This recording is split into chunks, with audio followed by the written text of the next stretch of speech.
ನಾನು ಇದನ್ನು ಹಾಡು ಕೇಳಿ ಇನ್ಸ್ಪೈರ್ ಮಾಡಿಕೊಂಡು ಕ್ಲಾಸಿಕಲ್ ಮ್ಯೂಸಿಕ್ ಕಲಿಬೇಕಂತ ಹೇಳಿ ಈ ಹಾಡುಗಳೆಲ್ಲ ನಮಗೆ ಪ್ರೇರಣೆ ಆಗಿದೆ. ಅದು ಏನು ಯಾವ ಥರ ರಾಗ ಸಂಯೋಜನೆ ಹಾಕ್ತಾರೆ ನನಗೆ ಆಶ್ಚರ್ಯ ಆಗಿಬಿಡುತ್ತೆ. ಏನು ಹೇಗೆ ಹೊಸ ಹೊಸ ಥರ ಟ್ಯೂನ್ಸ್ ತರ್ತಾರೆ. ನೀವು ನೋಡಿ ವಿಶೇಷವಾಗಿ ನಾನು ರಾಜ್ಕುಮಾರ್ ಅಭಿಮಾನಿ ತುಂಬ. ಅದರಲ್ಲಿ ಅಂದರೆ ರಾಜ್ಕುಮಾರ್ ಅಭಿಮಾನಿ ಯಾರು ಇಲ್ಲ ಅಂತ ಹೇಳಬೇಕು, ಆ ಥರ ಇದೆ. ಅವರ ಪರ್ಸನಾಲಿಟಿನೇ ಆ ಥರ, ಅವರ ಕಲೆನೇ ಆ ಥರ.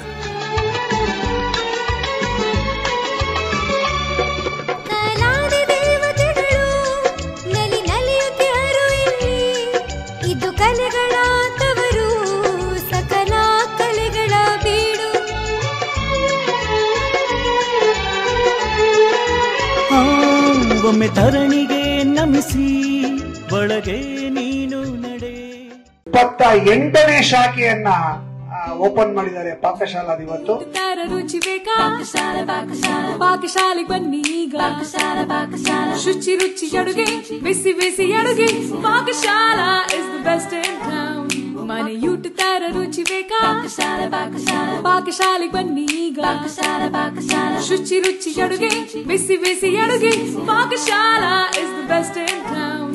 ಪಾಕಶಾಲಾ, ಶುಚಿ ರುಚಿ ಅನುಭವಕ್ಕಾಗಿ. ರಾಜ್ಕುಮಾರ್ ಅವ್ರ ಬಗ್ಗೆ ಒಂದು ವಿಷಯ. ಗೋಕಾಕ್ ಚಳುವಳಿಯ ನಂತರ ರಾಜ್ಕುಮಾರ್ ಅವರು ಮುಖ್ಯಮಂತ್ರಿ ಆಗಬಹುದು ಅನ್ನೋ ಪರಿಸ್ಥಿತಿ ಇತ್ತಂತೆ. ಆವಾಗ ತಮಿಳ್ನಾಡಿನಲ್ಲಿ MG ರಾಮಚಂದ್ರ ಅವರು ಮುಖ್ಯಮಂತ್ರಿ ಆಗಿದ್ದರಂತೆ. ಆಂಧ್ರ ಪ್ರದೇಶದಲ್ಲಿ NTR ಮುಖ್ಯಮಂತ್ರಿ ಆಗಿದ್ದರು. ಕೇರಳದಲ್ಲಿ ಪ್ರೇಮ್ ನಜೀರ್ ಅವರು ಆಗ್ತಾನೆ ರಾಜಕೀಯ ಪ್ರವೇಶ ಮಾಡಿದ್ರಂತೆ. ಇವರೆಲ್ಲರೂ ರಾಜ್ಕುಮಾರ್ ಅವರಿಗೆ ಫೋನ್ ಮಾಡಿಬಿಟ್ಟು ನೀನೊಬ್ಬ ರಾಜಕೀಯ ಪ್ರವೇಶ ಮಾಡಿಬಿಡು, ಇಡೀ ದಕ್ಷಿಣ ಭಾರತನ ಸಿನಿಮಾದವ್ರು ಆಳಬಹುದು, ಒಪ್ಕೊಂಡ್ಬಿಡು ಅಂತ ಕೇಳಿದ್ರಂತೆ. ಅವಾಗ ರಾಜ್ಕುಮಾರ್ ಹೇಳಿದ್ರಂತೆ, ನೀವೆಲ್ಲ ಓದ್ದವರು, ನಾನು ಓದಿಲ್ಲ, ನಿಮಗೆಲ್ಲ ತುಂಬ ತಿಳುವಳಿಕೆ ಇದೆ, ನಂಗೆ ತಿಳುವಳಿಕೆ ಇಲ್ಲ ಅಂತ ಬಹಳ ನಯವಾಗಿ ನಿರಾಕರಿಸಿದ್ರಂತೆ ಮುಖ್ಯಮಂತ್ರಿ ಆಗೋದನ್ನು, ರಾಜಕೀಯ ಪ್ರವೇಶ ಮಾಡೋದನ್ನು. ಹೀಗೆ ಸಾರ್ವಜನಿಕವಾಗಿ ತಿಳುವಳಿಕೆ ಇಲ್ಲ ಅನ್ನೋದಕ್ಕೆ ಬಹಳ ತಿಳುವಳಿಕೆ ಬೇಕು ಅಂತ ಹೇಳ್ತಾರೆ. ಹಾಗೆ ಅಧಿಕಾರ ಇಲ್ಲದೆ ಕೂಡ ಜನರಿಗೆ ಹತ್ತಿರ ಆಗಬಹುದು ಅನ್ನೋದಕ್ಕೆ ರಾಜಣ್ಣ ಒಂದು ಉತ್ತಮ ಉದಾಹರಣೆ. ಹೀಗೆ ಅವ್ರ ಮುಂದೆ ನಯವಾಗಿ ನಿರಾಕರಿಸಿದ್ರೆ ಅವರ ಕೆಲಸದವ್ರು ಇರ್ತಾರಲ್ವ, ಕೆಲಸದ ಹುಡುಗರು ಇರ್ತಾರಲ್ಲ, ಅವರಿಗೆ ಆಸೆ, ರಾಜ್ಕುಮಾರ್ ಅವರು ಮುಖ್ಯಮಂತ್ರಿ ಆಗಿಬಿಟ್ರೆ ನಮ್ಮ ಅಣ್ಣ ಮುಖ್ಯಮಂತ್ರಿ ಅಂತ ಹೇಳ್ಕೊಬೋದು ಅಂತ. ಅಣ್ಣ ಒಪ್ಕೊಂಬಿಡ್ಬೇಕಿತ್ತಣ್ಣ, ನೀವು ಮಂತ್ರಿ ಆಗ್ತಿದ್ರಿ ಅಣ್ಣ, ನೀವು ಒಪ್ಕೊಬೇಕಿತ್ತಣ್ಣ ಅಂತಂತ ಕೇಳಿದ್ರಂತೆ. ಆಗ ರಾಜ್ಕುಮಾರ್ ಅವರು ಏನಂದೆ ನೀನು, ಮಂತ್ರಿ ಅಣ್ಣ ಮುಖ್ಯಮಂತ್ರಿ ಅಂತ.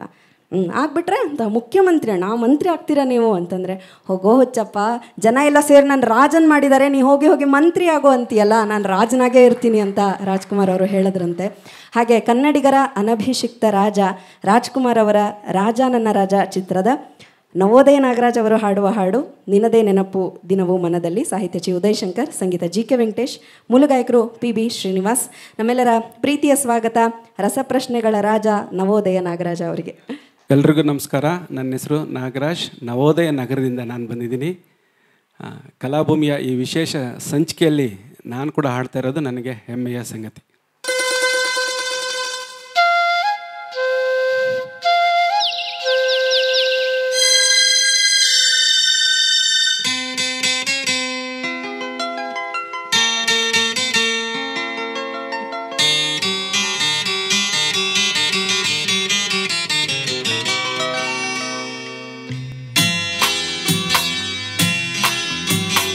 ನಿನದೇ ನೆನಪು ದಿನವೂ ಮನದಲ್ಲಿ, ನೋಡುವ ಆಸೆಯೂ ತುಂಬಿದೆ ನನ್ನಲ್ಲಿ. ನಿನದೇ ನೆನಪು ದಿನವೂ ಮನದಲ್ಲಿ, ನೋಡುವ ಆಸೆಯೂ ತುಂಬಿದೆ ನನ್ನಲ್ಲಿ.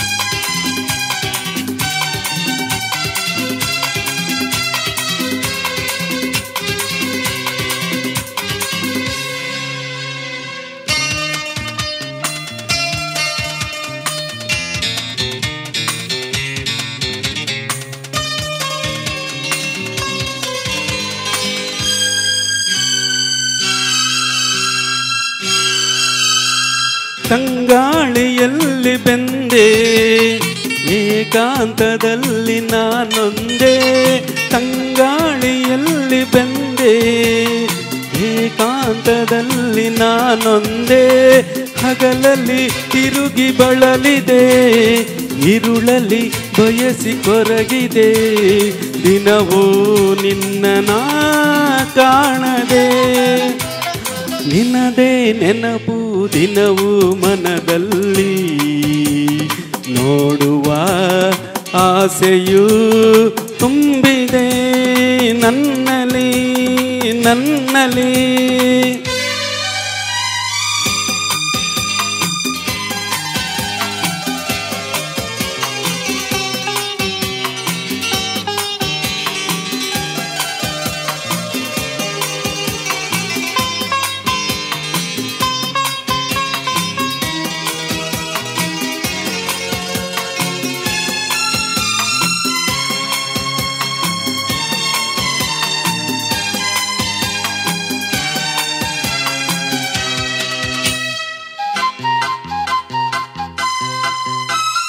ಕಡಲಿಂದ ಬೇರೆಯಾಗಿ ತೇಲಾಡು ಮೋಡವಾಗಿ, ಕಡಲಿಂದ ಬೇರೆಯಾಗಿ ತೇಲಾಡು ಮೋಡವಾಗಿ, ಕರಗುತ್ತ ಕರೆಗೆ ಇಳಿಯುವುದು, ಹರಿಯುತ್ತ ಕಡಲ ಬೆರೆವುದು, ನಮ್ಮಿ ಬಾಳಿನ ಬಗೆಯಿದು. ನಿನ್ನದೇ ನೆನಪು ದಿನವೂ ಮನದಲ್ಲಿ, ನೋಡುವ ಆಸೆಯೂ ತುಂಬಿದೆ ನನ್ನಲ್ಲಿ. ನಿನ್ನದೇ ನೆನಪು ದಿನವೂ ಮನದಲ್ಲಿ, ನೋಡುವ ಆಸೆಯೂ ತುಂಬಿದೆ ನನ್ನಲ್ಲಿ ನನ್ನಲ್ಲಿ. ಧನ್ಯವಾದಗಳು ಸರ್. ನವೋದಯ ನಾಗರಾಜ್ ಅವರಿಗೆ ಎಷ್ಟು ಜೀವನೋತ್ಸಾಹಪ್ಪ.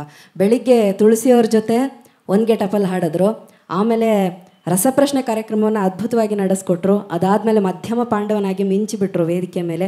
ಈಗ ಮತ್ತೊಂದು ಗೆಟಪಲ್ಲಿ ಅಣ್ಣವ್ರ ಹಾಡನ್ನು ಅಷ್ಟೇ ಎನರ್ಜಿಯಿಂದ ಹಾಡಿದ್ದಾರೆ. ಅದ್ಭುತವಾದಂಥ ಪ್ರಸ್ತುತಿ. ನಿನ್ನದೇ ನೆನಪು ದಿನವೂ ಮನದಲ್ಲಿ. ನವೋದಯ ನಾಗರಾಜ್ ಅವರಿಗೆ ಪ್ರೀತಿಯ ಧನ್ಯವಾದಗಳು ನಮ್ಮೆಲ್ಲರ ಚಪ್ಪಾಳೆಗಳ ಮೂಲಕ. 28ನೇ ಶಾಖೆಯನ್ನ ಓಪನ್ ಮಾಡಿದ್ದಾರೆ ಪಾಕಶಾಲಾದ ಇವತ್ತು. ರುಚಿ ಬೇಕಾ ಪಾಕಶಾಲೆಗೆ ಬನ್ನಿ ಈಗ. ಶುಚಿ ರುಚಿ ಅಡುಗೆ, ಬಿಸಿ ಬಿಸಿ ಅಡುಗೆ, Pakashala is the best in town. ಮನೆ ಊಟ ತರ ರುಚಿ ಬೇಕಾ ಪಾಕಶಾಲೆಗೆ ಬನ್ನಿ ಈಗ. ಶುಚಿ ರುಚಿ ಅಡುಗೆ, ಬಿಸಿ ಬಿಸಿ ಅಡುಗೆ, Pakashala is the best in town. Pakashala ಶುಚಿ ರುಚಿ ಅನುಭವಕ್ಕಾಗಿ.